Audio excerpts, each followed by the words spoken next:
Hi, and welcome to the next video. So, if you've been around a really long time, you might recognize this as my very first YouTube video. But I didn't know anything about copyright and all that, so this was, struck right away. And so I took it down and deleted it. And I was going through my videos the other day, and since I just moved out of this house where this shop is set up, I just thought it would be a really cool idea to bring back the first video and just breathe a little new life into it. So, as you can see here, I am woodworking. This is a lot of red oak wood. Um, what I did not show was the laminated process. So, I laminated a lot of these boards to make them thicker, and I just didn't show that because it doesn't really matter. But here, what I'm doing is making the tenon nice and clean and sharp to fit through the mortise that's going to be in the little cross member of the legs. So first thing I have to do is flatten the shoulder and then flatten the actual tenon a little bit. And then I'm going to just drill a couple holes in it to then do the exact same thing, but with an angle in it to take a wedge tenon. So if you can't tell, my mortise is a little big, so I'm going to have to relaminate a piece, cut the angles on the edge, and redo this.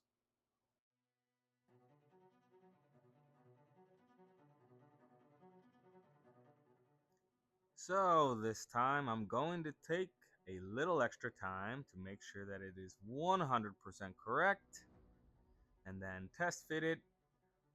Good. Ensure it's nice and flush. Good.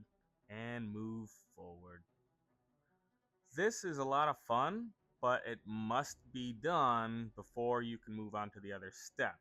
And before I move on to that step, I need to clear out the space underneath that isn't going to be used.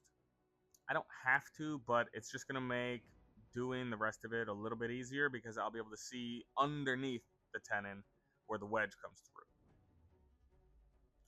So just a little CA glue trick and my homemade template, and I will router this to shape and move forward. So you can see my two pieces there. If you look in the middle, there's a light piece where the grain kind of lightens up. So here we are gluing the legs together. Everything works very well because I used some dominoes. Here I'm cutting the cross member for the legs that spans the length of the table. And now I'm just about ready to start cutting the wedge hole, which I'll do right here. Now you can probably see that block that I made is the same angle as the wedge that I'm going to be making to fit inside that.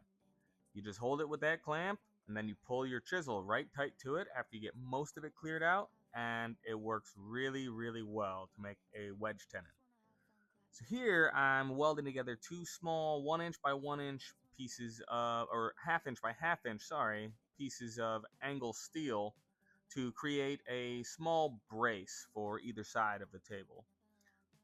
Similar to what Cam at Blacktail Studios kind of introduced to the world with the C channel.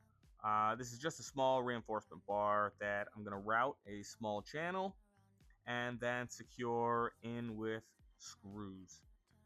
So run one edge on the joiner, square up the other side on the table saw, and then using the track saw, square both ends to get a perfectly square kitchen table. So here I'm just squaring up the inside. So I will go into depth on how and why I did this tabletop the way I did. But basically it was just to utilize 3/4 inch wood and to fool the eyes into thinking that it was thicker. I cut the ends and just double that bump underneath and glued them directly in line with the pieces that I cut off of them. I didn't do this top actually. My friend Dylan made it for me because he was jonesing for some woodwork, and I thought that would be a pretty easy, fun job for him. So he actually built that. So thanks, Dylan. Great job. So here is actually Dylan. That's him. So he came to help put the threaded inserts in for attaching the legs. So in hindsight, the top piece of the legs I did make out of red oak as well, and that proved to be probably a little bit of a dumb idea. I didn't want to do anything out of steel or aluminum for attaching the legs, but I probably should have. The table does weeble wobble a little bit back and forth, as me and Dylan found out when we put it on the ground and sat at it. And that's probably because there wasn't these square pieces in the top corners of the legs. I didn't want to have to put those in, but sometimes you just got to do things you don't want to do. And it's stiffened the table up tremendously. Here I'm just adding a simple round over to the top side. And now I'm cleaning it and preparing it for finish. The finish that I'm going to use is an oil base. So after all of my sanding and cleaning is done, I'll use a mineral spirits, not water, to clean off all the excess dust off all of my pieces. I go ahead and use my favorite hard coat finish, General Finishes Armor Seal.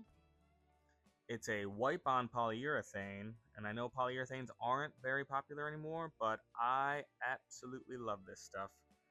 I do the first coats all by hand, rubbing it in with a rag, sanding in between a couple coats, and reapplying. And I just want to ensure I get all of the faces so that it's completely sealed. Moisture is going to affect it anyway, but if I can avoid a little bit of it, I'd rather. And now for the final coats, I sand, I prep with mineral spirits, and now I'm going to spray the final top coats. This stuff doesn't need any thinning. You can just pour it into your gun and spray with a 1mm tip all day, no problem. So I come into the paint booth, I look around, and then I begin to spray. You always want to kind of start on the insides of things, but it really doesn't matter. At this point, this is just a flattening coat. I just wanted to put something that made the entire thing look uniform and even, and I achieved that in spades. So, a little final assembly, just to make sure that everything will come together every time it needs to, because, as the name suggests, this table will actually flat pack down to within about 4 inches tall. So the legs come off, everything unbolts, obviously.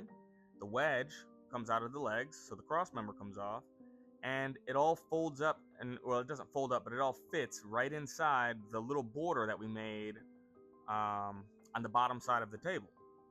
I didn't get any photos or videos of that, but the funniest thing is that when I put this table in the co-op that I'm in, or that I was in, the guy that bought this lived in Washington, and I'm in New York, and he flat packed it and shipped it home.